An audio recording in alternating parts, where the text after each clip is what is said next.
नमस्कार दोस्तों, Dogri kitchen plus में आपका हार्दिक स्वागत है।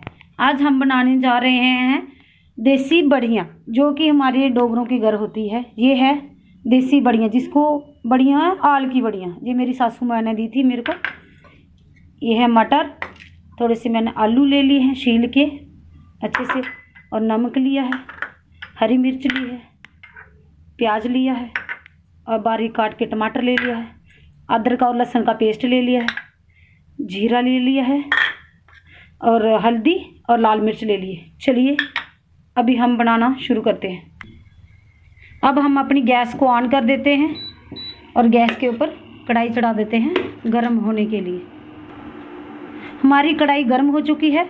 हम इसमें डाल देते हैं सरसों का तेल। अभी इसको गर्म होने के लिए छोड़ देते हैं। हमारा तेल गर्म हो चुका है। अब हमने ये देसी बड़ियाँ जो आल की ली थी, इसको शैलो फ्राई करना है। थोड़ी देर फ्राई करना है, नहीं तो ये जल जाएगी। अब हमारी ये फ्राई हो चुकी है, हम इसको निकाल रहे हैं। ये देखो, हमने इसको शैलो फ्राई कर लिया है। इसका ब्राउन कलर आ चुका है। हम इसको साइड पे रख देंगे।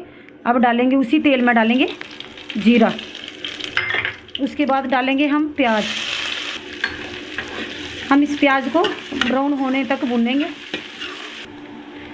हमारा प्याज थोड़ा सा भून चुका है। अब हम इसमें अदरक और लहसुन का पेस्ट डाल देते हैं और इसको भी अच्छे से भूनेंगे ताकि इसका कच्चापन दूर हो जाए। हमारा प्याज, अदरक और लहसुन डाला था, वो अच्छे से भून चुका है। अब हम इसमें डाल देंगे टमाटर, जो हमने बारीक काट के रखे थे, वो डाल देते हैं। और उसके साथ डालेंगे हरी मिर्च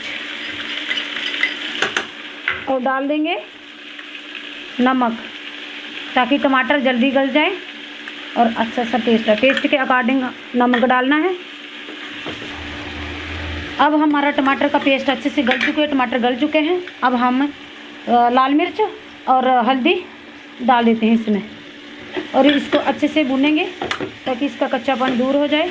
नहीं तो भी खाने में कच्चापन आता है तो अच्छा टेस्ट नहीं होता है। हमारा ये पेस्ट बन चुका है।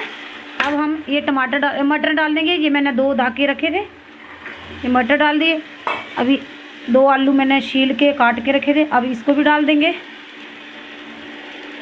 और जो आल की बड़ियाँ हैं देसी, इनको भी डाल देंगे और अच्छे से इनको चला लेंगे।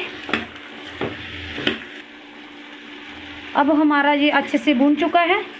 अब हम इसमें थोड़ा सा पानी डाल देंगे गलने के लिए। अब मैंने पानी डाल दिया है और इस कवर करके इसको रख देंगे कम से कम 10 मिनट तक। जब तक ये पक ना जाए तब तक हम चावल चढ़ा लेते हैं। अब हम चेक करते हैं कि हमारे सब्जी बनी कि नहीं बनी। ये देखो, हमारी सब्जी बन चुकी है। अब हम गैस को बंद कर देते हैं और गर्मा गर्म सर्व करते हैं। अब हम इसके बीच धनिया डाल देते हैं। मेरे को धनिया बहुत अच्छा लगता है, मैं इसको हर सब्जी में डालती हूँ। अब हमारी देसी बड़ियों की सब्जी बन चुकी है। अब हम इसको गर्मा गर्म परोसते हैं। ये देखो कितने प्यारा सा कलर आया है। Thank you and like and subscribe my channel.